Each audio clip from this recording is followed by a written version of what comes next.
For centuries, the Vatican's most dangerous weapon wasn't a sword, but a restricted book of linguistics. This is the Rituale Romanum, an ancient blueprint for spiritual warfare that the Church kept under lock and key. Today, we decode the specific incantations they feared would fall into the wrong hands. Welcome back to our channel, The Conjuring Files.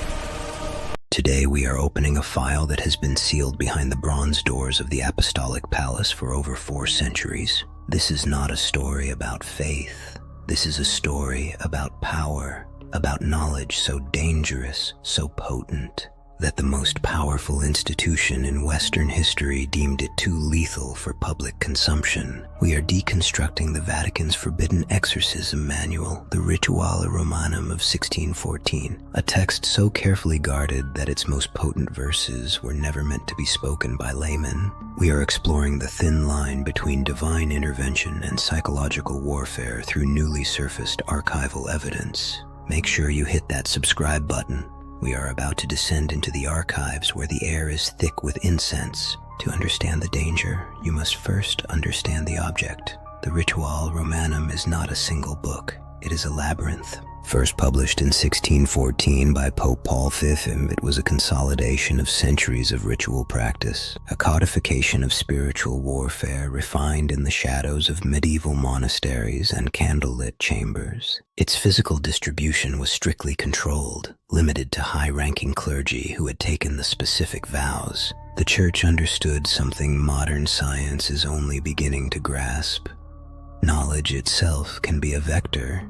Information can carry a contagion. Analyze the physical structure of the original text. It is dense, written in a Latin that is precise, legalistic, and terrifying. The pages are not filled with flowery prayers. They are filled with commands, imperatives, direct addresses to hostile entities. The book is divided into sections, but within those sections are red zones, rituals never intended for public eyes. The Church feared that in the wrong mouth, these words could do more harm than good. They could open doors that should remain shut. Discuss the recent 2026 digital declassification. Historians have been granted access to the internal memos and whispered debates. The notes suggest a chilling rationale. A ritual was like a pathogen. It could invite attention. It could signal a presence. Identify the specific red zones. These are the sections that deal with the naming. In demonology, a name is power. The Rituale Romanum contains specific phonetic sequences designed to compel a response. These are the most guarded verses. This is why copies were chained to altars. The architecture of the forbidden is about understanding that knowledge changes the knower. The Vatican understood that resonance. They were not just protecting the public, they were protecting the rituals from the public. The book was a weapon, and weapons in the wrong hands are a threat to the wielder and the innocent alike. Stay with us, the words themselves are alive.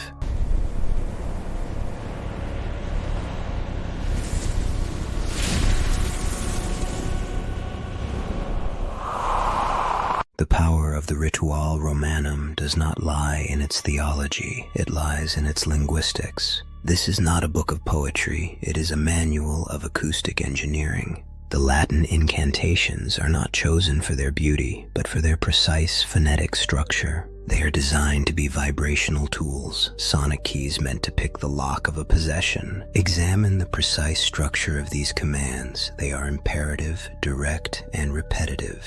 They use specific consonant clusters, hard K sounds, guttural ch, rolling Rs, that require forceful exhalation. a physical projection of will.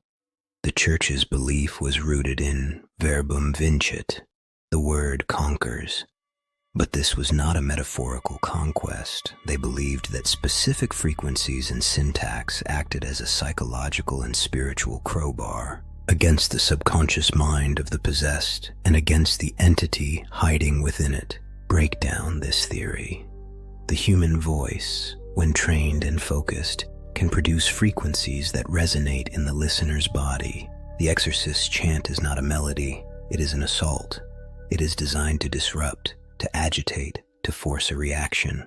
The archival notes speak of linguistic triggers, phrases that, when recited in the correct sequence, were believed to bypass the conscious mind. It was a form of spiritual hacking. The Latin was the code. The faith of the exorcist was the encryption key, and the goal was to force a naming response, to make the entity reveal itself. In ancient belief, to know the name was to have power. The rituals are filled with demands. Nomen tuum, nomen tuum. Your name, your name. This is not a request. It is a linguistic trap. Contrast these ancient linguistic keys with modern AI-driven translation attempts. In the 21st century, scholars have fed the Rituale Romanum into translation algorithms, and they fail. The AI can translate the words, but it cannot capture the ritual's intended vibrational impact. It misses the cadence, the breath, the pause. It turns a weapon into a dictionary entry. The archival notes from the Vatican's secret archives warn of this explicitly. They state that the power is not in the semantic meaning alone, but in the sonic form. The words are vessels. The sound is the content. An AI reading the text is a hollow shell. This is why the Church insisted on oral tradition, on training that lasted years. An exorcist was not just learning prayers, he was learning to use his voice as an instrument of power. The linguistic triggers are also designed to be dangerous to the untrained. The notes speak of backlash. A mispronounced word, a broken rhythm, could not only render the ritual ineffective, but could empower the entity. The Church was protecting people from their own inadequacy. The abyss, they believed, listens, and it learns. A fumbled incantation is an invitation. It says, I am here and I am weak. The Rituale Romanum was a manual for spiritual warfare, and in war, a mistake gets you killed. The linguistic triggers were the ammunition, and the Vatican ensured only the most trained soldiers were allowed to fire them. The words are waiting. They are hungry. Help me.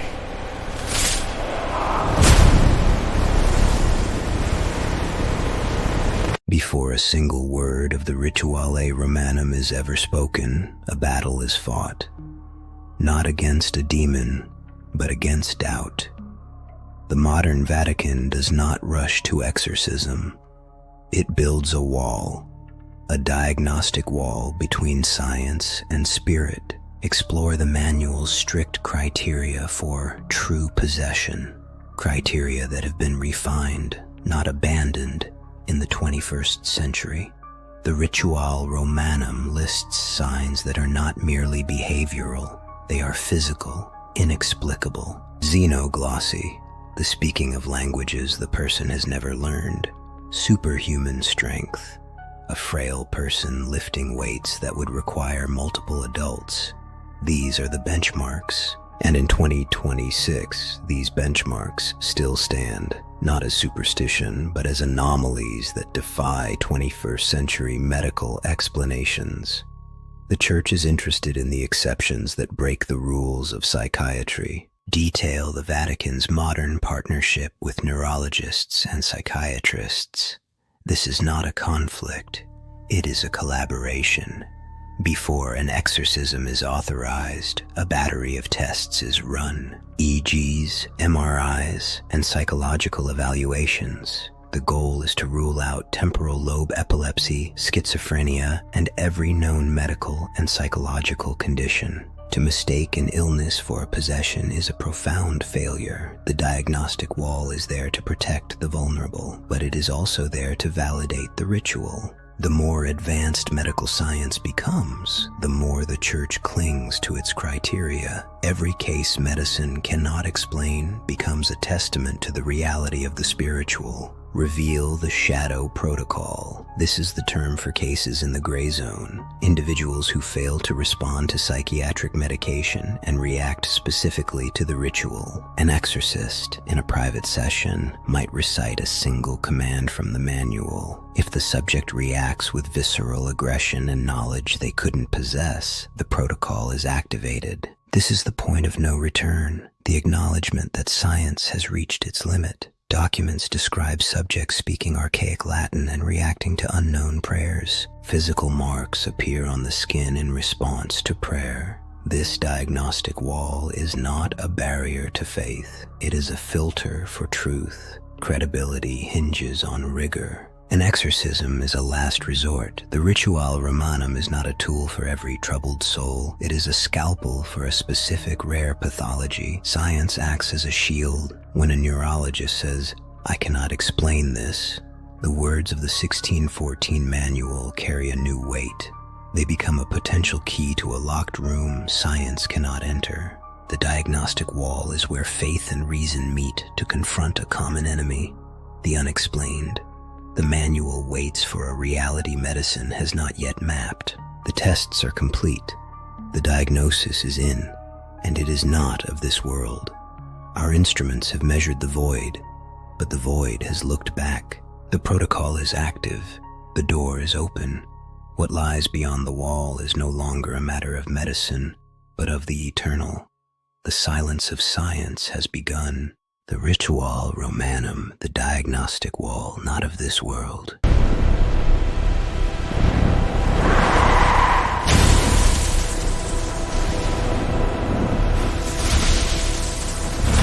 The Rituale Romanum does not deal in metaphors, it deals in manifestations. The newly declassified archives are not filled with theological debates. They are filled with incident reports. Cold clinical descriptions of phenomena that defy physics. Review the documented accounts of idioplastic events. This is the term used for when the physical environment itself seems to react to the recitation of the suppressed verses. Objects moving without cause, temperatures plummeting in a localized area, the smell of sulfur, not as a symbol but as a measurable chemical presence. These are not stories told by hysterical witnesses. They are logged by the exorcists themselves, often with a reluctance that is palpable in the handwritten notes. They are men of faith, but also men of record, and they write what they see. Discuss the 2024 leaked thermal imaging from a Roman diocese. This is the smoking gun. In an age of digital evidence, the Vatican's secrets are harder to keep. The leaked footage shows a room during an authorized exorcism. The thermal camera captures a standard human heat signature for the subject and the exorcist. But as the specific prayer sequences from the Rituale Romanum are recited, a cold spot forms, not a gradual chill, a sudden, localized drop of 40 degrees Fahrenheit centered on the subject, while the rest of the room remains stable. This is not a draft. It is a violation of thermodynamics. The archival notes have long spoken of the cold of the grave accompanying a presence. Now there is imagery to match the words. This evidence is what fuels the Church's caution. It proves that the rituals are not just psychological theater. They are interacting with something that can affect the physical world. Explain the Church's fear of rebound effects. This is the primary reason for the manual's long-term suppression, beyond the fear of misuse. The exorcist is not a neutral conduit. He is a participant in a battle, and battles have casualties. The documents detail the physical toll on the exorcists: chronic fatigue, unexplained illnesses, depression, a phenomenon they call spiritual exhaustion. The rebound effect is the idea that the entity, when confronted, does not just leave, it lashes out. It leaves a residue. An exorcist sitting on a bench, head in his hands, looking physically drained, harsh shadows. Close-up of a rosary being gripped so tightly, the knuckles turn white. Background SFX, heavy breathing. Men who performed exorcisms and never quite recovered, who lived with a shadow, a chill, a sense of being watched. This human cost was deemed too high for widespread practice. If every parish priest attempted exorcisms, the church would not have an army of deliverers. It would have a hospital of the broken. The physical manifestations are the proof that keeps the manual locked away. They are the reason the Vatican updates its guidelines with such caution. To release the Rituale Romanum to the public would be to unleash a wave of well-intentioned amateurs into a battlefield they cannot see against an enemy they do not understand. To release the Rituale Romanum to the public would be to unleash a wave of well-intentioned amateurs into a battlefield they cannot see against an enemy they do not understand, with no protection from the rebound. The thermal images, the ideoplastic events, the documented toll on the exorcists, these are not arguments for wider access. They are arguments for stricter gatekeeping. The church is not hiding the manual out of a desire for power. It is hiding it out of a sense of responsibility. It has seen the evidence. It has measured the cold. It has buried its own. And it knows that some weapons are too dangerous for the untrained hand. The physical world itself bends during these rituals. And to invite that bending without the proper armor is not faith. It is folly. The cold is spreading. The evidence is mounting, and the silence is a mercy. This is not a game. In an age of information, why keep a secret? The internet has democratized knowledge. DIY spiritualism is a booming industry. Occult tourism draws thousands to sites of supposed hauntings. In this context, the Vatican's continued suppression of the full, unvarnished Rituale Romanum seems anachronistic. But investigate the modern reality, and the necessity becomes clear. The Church is not fighting the 17th century. It is fighting the 21st. It is updating its guidelines precisely because of the global rise in casual occult practice. The archival notes from 2026 express a profound concern that the rituals, stripped of their theological context, their protective prayers, and their disciplined framework, become not tools of liberation, but invitations to chaos. The shield of apostolic succession is not just a claim to authority. It is, in their belief, a spiritual armor passed down through ordination. A protection that a layperson, no matter how sincere, does not possess. Debate the ethics of this gatekeeping. Is it paternalistic? Is it a hoarding of power? Or is it a duty of care? The Vatican's position, as revealed in the internal documents, is the latter. They argue that in an era of total information transparency, some knowledge remains dangerous. You cannot Google the instructions for defusing a bomb and expect a good outcome. Similarly, they view the Rituale Romanum as a spiritual diffusal kit. The consequences of error are not just failure. They are escalation. The manual's final chapter contains a warning that is not metaphorical. It states that reciting the text without the proper authority and protection risks binding the unclean spirit more tightly to the soul or attracting others of its kind. This is the core of their fear. It is not that the rituals don't work. It is that they do work. And a poorly executed ritual is worse than no ritual at all. Conclude with the warning. The Rituale Romanum ends not with a blessing, but with a caution. It speaks of the consequences of reciting the text without the shield of apostolic succession. This shield is the lineage, the faith, the community, the accountability of the priesthood. It is what surrounds the exorcist, what catches him if he falls, what prays for him when he is weary. A lone individual, armed with a photocopied page from the internet, has none of this. They are alone in the dark. And the dark, the church believes, is not empty. It is listening. The modern necessity of ancient gatekeeping is not about control. It is about containment. It is about recognizing that some doors, once opened, cannot be closed by the same hand that opened them. The Vatican keeps the manual hidden not to preserve a mystery, but to prevent a catastrophe. In a world hungry for spiritual experience, it offers a sobering truth. Some battles are not meant to be fought alone, some words are not meant to be spoken lightly, and some files, for the safety of the many, must remain in the shadows. The warning is etched in the final page. The shield is not a metaphor. It is the only thing standing between the word and the wound. Thank you for joining me on this journey into the Vatican's most guarded secret. If you found this exploration of the forbidden manual compelling, please like, share, and subscribe to the Conjuring Files. The archives are deep and the secrets are many. The truth is in the files. Do not speak the words you find in the dark. The file is closed, but the echo remains.